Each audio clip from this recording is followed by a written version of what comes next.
Right, students, here we are with Chapter 14 review. This is our final review when it comes to chapter studies, but not quite the review before we get to the big final semester 2, which is coming up next week. So we're going to prepare for next week in order to be ready to blast that final out and be able to do the best we possibly can.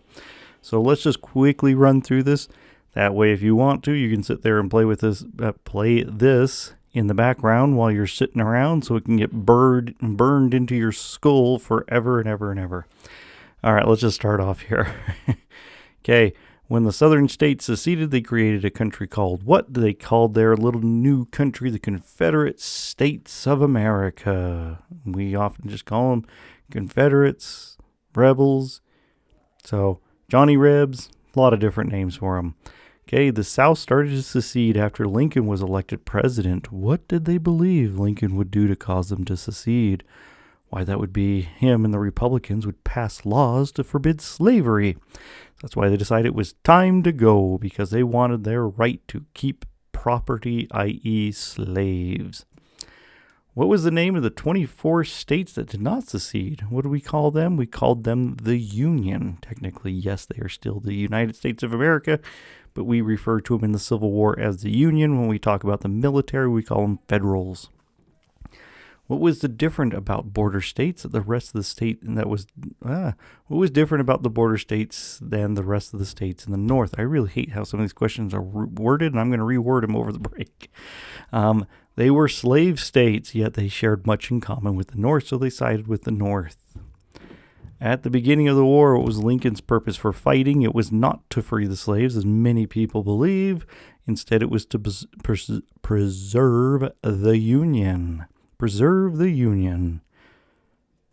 What were the three main strategies that together formed the Anaconda Plan that the North planned to win the war with? That would not be... I put the answer. Sorry, guys. You have now one of the answers. So, it's not going to be precision bombing. I will tell you that right now. All right, just remember, precision bombing is not the main strategy. Okay, why did the Confederacy have an advantage in the capability at the beginning of the war? They had great military leadership. They had most of the West Point grads. They had the Virginia Military Institute. They had New Orleans. They had a number of schools that were mainly housed near the South, where most of the officers had trained there.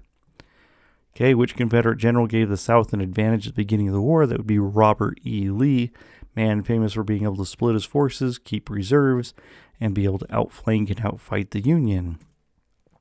What advantages did the North have in resources at the beginning of the war, whether it be population, industry, and transportation? Which side was fighting to defend its homeland? That would be the South, or that's what it's considered, okay?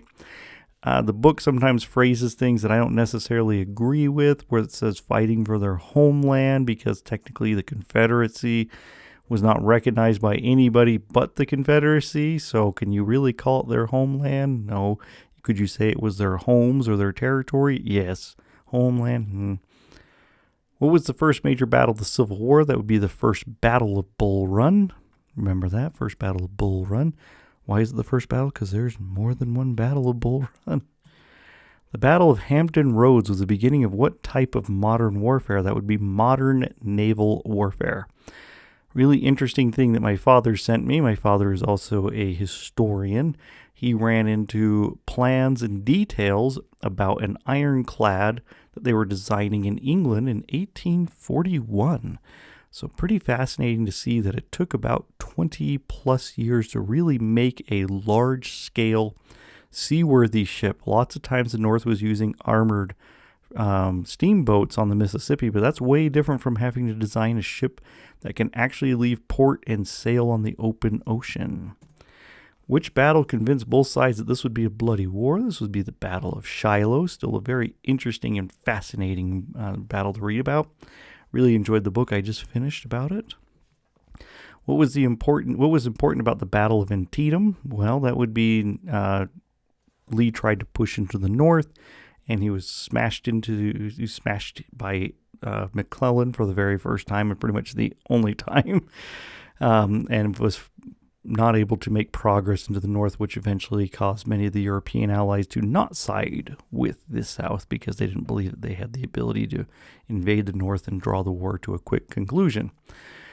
Which battle ended the Southern hopes of winning the war? That would be Gettysburg. Again, Lee tries to go north, and he meets up with Meade, and Meade this time smashes into Lee and forces Lee to flee the field of battle. Lee made some pretty poor tactical decisions, but some of his leaders also on the battlefield, some of his generals made some pretty significant errors too that day. After the Battle of Gettysburg, what did the North begin manufacturing better qualities of? They came out with newer rifles, cannons, shells, and warships. Really interesting thing about Battle of Gettysburg, when you read about the first day, on the very first day when Lee's forces start engaging troops, federal troops, right by mainly the city of Gettysburg, what happened was they were actually met by a group of Union cavalrymen.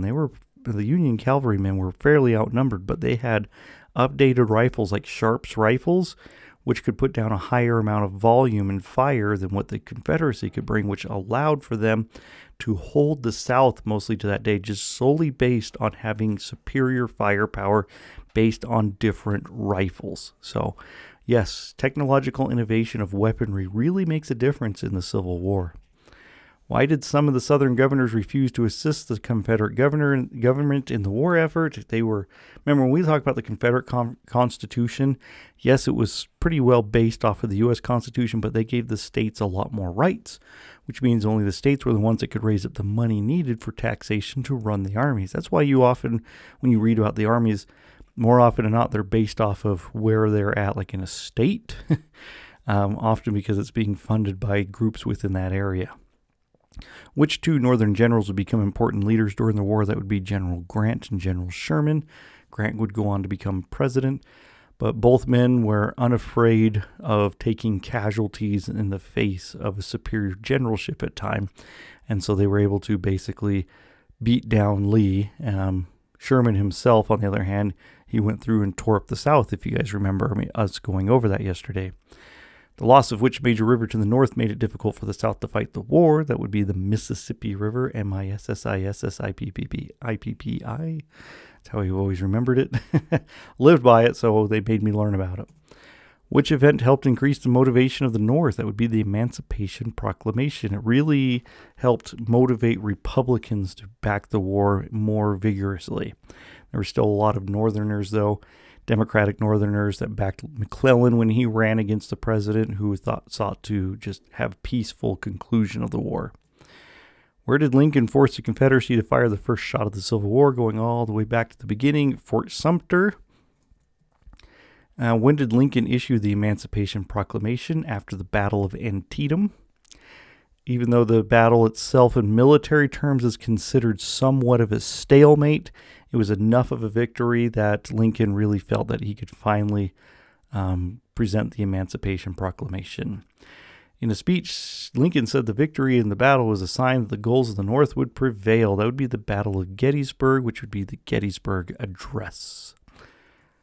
Lincoln's terms of surrenders were not too harsh and helped the healing process begin. Where did the surrender take place? That would be Appomattox Courthouse, really close to my university, where I go. In his speech, Lincoln said that the victory would, in which battle? Sorry, we were already there. I guess I bumped back a little bit. Which group was in charge of creating African American Army units? That would be the Bureau of Colored Troops. All right, there we go. That's the review, guys. We're going to have a test on Friday, so make sure you get this hammered down and burned into your skulls so that you'll be ready for the test. Also, remember, Friday is the deadline for late work. After that, I'm not taking it anymore. Sorry. If you turn it in late past Friday, it's just going to go into La La Land of nowhere being graded. Okay, guys. We will talk to you again on Monday when I start recording our Semester 2 review. We'll probably split it over 2 days, so you don't have to sit there and listen to me drone on for 25 plus minutes. Okay, guys, I will see you then.